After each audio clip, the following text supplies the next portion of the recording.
November 22nd of 2006. November 2nd, 2003. December the 9th, 2004. January 2nd, 2004. September 2007.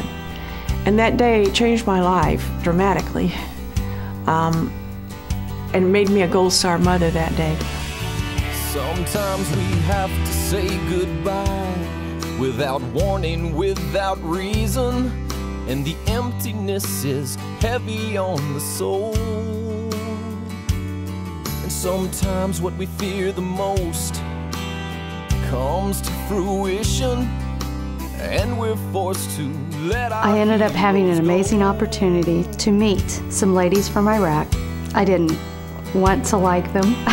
I mean, I had a hard heart before I got involved with this. I really did. I was mad. When I did meet them and I heard their stories, it touched my heart because I knew just how much that they had been through and that my son's sacrifice was not for nothing. It had meaning. Thank God there are those reaching out to lend a hand until the day the good Lord lets us say hello again.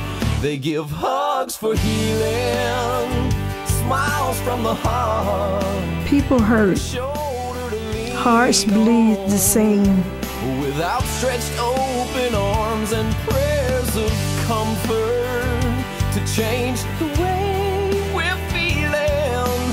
Never underestimate the power of hugs for healing. Mrs. Talabani, she was such a gracious lady as I watched her talk to everyone. When Mrs. Talabani had us measured, we were all rather surprised, and 2 days later we all had an outfit.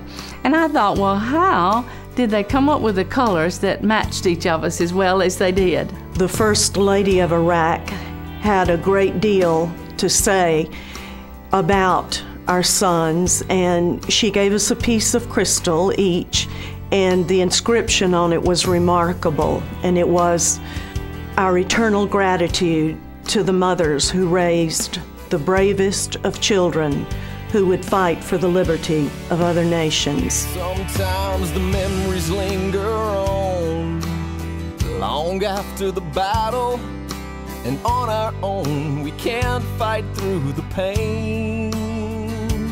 And sometimes late at night when we bow our heads to pray, we wonder if he hears us just the same. My journey to Iraq was to place a little blue angel on Iraqi soil, and that completed my son's burial. In my personal memorial time, that's when I just felt like everything had changed for me. I'm finally free of that burden, and I can go on and say my son is finally resting. And I know Darius is looking down on me. He's saying, Mommy, it's okay now, so you can be okay now. They give hugs for healing, smiles from the heart, a shoulder to lean on, with outstretched open arms and prayers of comfort to change the way we're feeling. Never underestimate the power of hugs for healing. Yeah. I'm changed. Before I went to Iraq, I was kind of waiting around to die because the pain of losing my child was the foremost thing in my mind. To acknowledge the benefit that we received is just not a way to quantify that. It's so wonderful. I realized finally that his life was bigger than his death. I'm still trying to figure out how I could feel so good, but I want to be engaged in life again. People tell me that I look 10 years younger and that I'm laughing now when I am not aware of it, that I've changed and changed for the better. I got through a great deal of grieving on that trip. It was most remarkable. Of hugs for healing, yeah.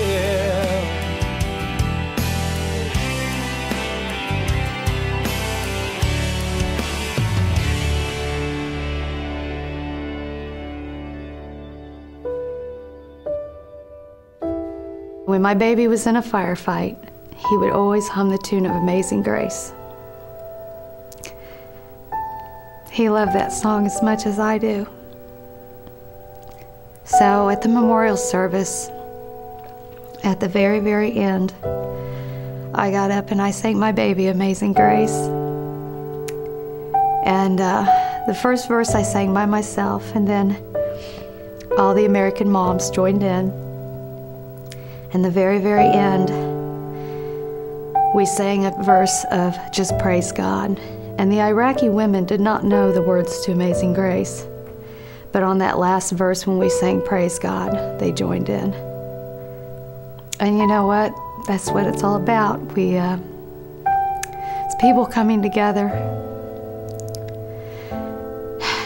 and touching each other's hearts and trying to make things better, not only for themselves, but for the children.